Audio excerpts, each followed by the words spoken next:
تو اس طرح سے شاید لوگ ڈر جائیں. جو خوف ہے نا, جیسے یہ لوٹیں میریٹ کے اندر ایک بزرگ کے اوپر حملہ آور ہو گئے, چپ کر کے بات نہیں سننی نا. جمہوریت ان کی نام نہاد اپنی ڈیفینیشن ہے جمہوریت کی. اور اب ظاہری بات ہے اس فیملی کے اوپر پریشر ڈالا گیا تھا. تارڑ نے کہا کہ اس فیملی کو معافی مانگنی پڑے گی. ان کی فیملی کی تصاویر کو سرکل کر کے نون لیگ کا پورا میڈیا سیل, ان کے لفافہ صحافی شیئر کرنے لگ پڑے. ان کی فیس بک پروفائلز, ان کے ایڈریس, ہر چیز کو یہ شیئر کر رہے تھے. نون لیگ کے کارکنوں کو انڈائریکٹلی وائلنس کے اوپر اکسا رہے تھے کہ انہیں نشانہ بنانا ہے. اب انہیں سامنے لایا گیا ہے, احسن اقبال صاحب نے ان کے ساتھ تصاویر شیئر کی ہیں اور خود کہا ہے کہ جی انہوں نے تو آ کے معافی مانگی ہے. البتہ ویسے جو معافی مانگنے کی سٹیٹمنٹس ہوتی ہیں نا, احسن اقبال صاحب پروفیسر ہیں, آپ بڑے عقل مند ہیں.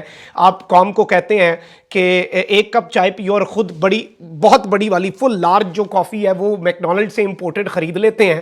تو آپ سے زیادہ سمجھدار تو کوئی نہیں ہو سکتا. ایسی معافیاں ویسے نارملی جس سے معافی مانگی جائے وہ نہیں بتاتا, وہ خود میں پیغام دیتے ہیں, سٹیٹمنٹ دیتے ہیں ریٹن یا ان دا ویڈیو فارمیٹ. لیکن ان کی ایک اور 2 نمبری پکڑی گئی ہے, اخلاقیات اور ظرف کا دوہرا معیار ہے. اس خاندان نے چلیں جیسے بھی آپ کے پاس آ گئے اور اپنی سیفٹی, اور عام لوگ ہیں, ظاہری بات ہے آپ نے ڈرا دھمکا کر جس طرح کا ایک ماحول بنا دیا تھا. لیکن آپ کب جواب دیں گے, وہ سارے لفافے کب جواب دیں گے جو 25 مئی کی رات گھروں کا تقدس پامال ہوا؟ اس وقت آپ کو اخلاقیات یاد نہیں آئیں. اس وقت آپ کی اخلاقیات اور ظرف اور یہ سارے کا سارا گندا منجن جو آپ بیچ رہے ہیں اس معاملے کے اوپر, عوام کا غصہ ہے, جمہور ہے. جمہور آپ کو چور کہے, جو مرضی کہے, آپ نے اسے فیس کرنا ہے. فریڈم آف ایکسپریشن ہے, ان لوگوں کو حق ہے. اور اس سب کے اندر ظاہری بات ہے ایک طرف مریم نواز کی اپنی مہم بھی زبردست ہو گئی ہے, اور 2 ہی چیزیں ہیں. دیکھیں جو استعفے آ رہے ہیں ان کے وزیروں کے, اب وہ میدان میں اتر رہے ہیں. ایک تو یہ ہے کہ نون لیگ میں اختلاف ہے, اس وجہ سے استعفے ہے.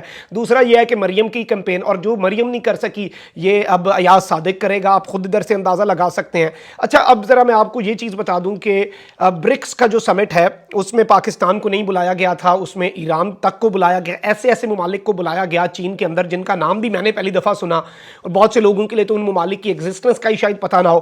بھارت کے کہنے کے اوپر پاکستان کو نہیں بلایا گیا. لیکن ایران ابھی بھی ایک آزاد پالیسی کے اوپر ڈٹا ہوا ہے, وہ کسی کے سامنے جھک نہیں رہا.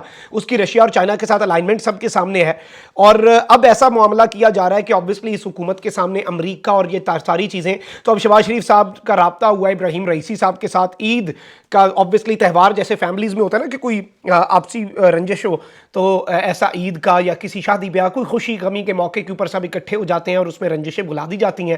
تو اب ایک پرسیپشن دینے کی یہ کوشش کر رہے ہیں کہ ہم بھی بڑے نیوٹرل قسم کے لوگ ہیں, ہم بھی جی انٹرنیشنل ریلیشنز کے اندر اور فارن پالیسی کے اندر ہم بھی سب کو ساتھ لے کر چلنا چاہتے ہیں, بیلنس قائم کرنے کی کوشش کر رہے ہیں. اور سعودیہ ایک وقت پہ جب کردار ادا کر رہا ہے, سب سمجھتے ہیں کہ آزاد خارجہ پالیسی کس کی تھی. آپ کو آج اگر کوئی لفٹ نہیں کرا رہا, اور ایک طرف چین بھی آپ کو ہاتھ پلہ نہیں مروا رہا, دوسری طرف امریکہ کے زیر اثر IMF ہے وہ بھی آپ کو ہاتھ پلہ نہیں مروا رہا, تو آپ کو سمجھ آ جانی چاہیے کہ آپ کے ساتھ کیا ہو رہا ہے. اچھا اب اس ساری کی ساری صورتحال کے اندر اینکر عمران ریاض کی اگر بات ہو جائے, وہ بڑی اہم سچویشن ہے.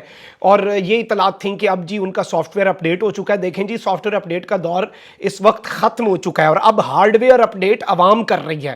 اور اب بہت سی چیزوں کے اندر نئے سافٹ ویئر جو ہیں, اور ونڈوز ہی پوری کی پوری جو کرپٹ ہو چکی تھی اسے بھی عوام ٹھیک کر رہی ہے.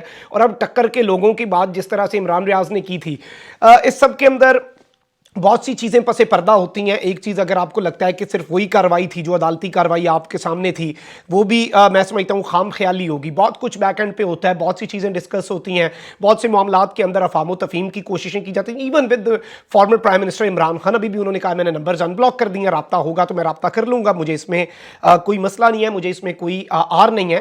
لیکن اس وقت صورتحال یہ ہے کہ عمران ریاض کے حوالے سے یہ بات کی جا رہی تھی کہ انہوں نے کمپرومائز کر لیا. ان کی ٹون میں اب آپ واضح تبدیلی دیکھیں گے. انہوں نے اس وقت ایک ڈیل کر لیا جس کے تحت انہیں نکال دیا گیا ہے. اچھا اب ریسنٹلی انہوں نے اب سے کچھ دیر پہلے اس حوالے سے کلیئر سٹیٹمنٹ دے دی, آلدو ان کی کچھ ٹویٹس اس طرح کی آئیں جن سے یہ واضح اشارہ مل رہا تھا کہ یہ وہی عمران ریاض ہے, یہ کوئی بدلا ہوا یا اپڈیٹڈ سافٹ ویئر والا عمران ریاض نہیں ہے.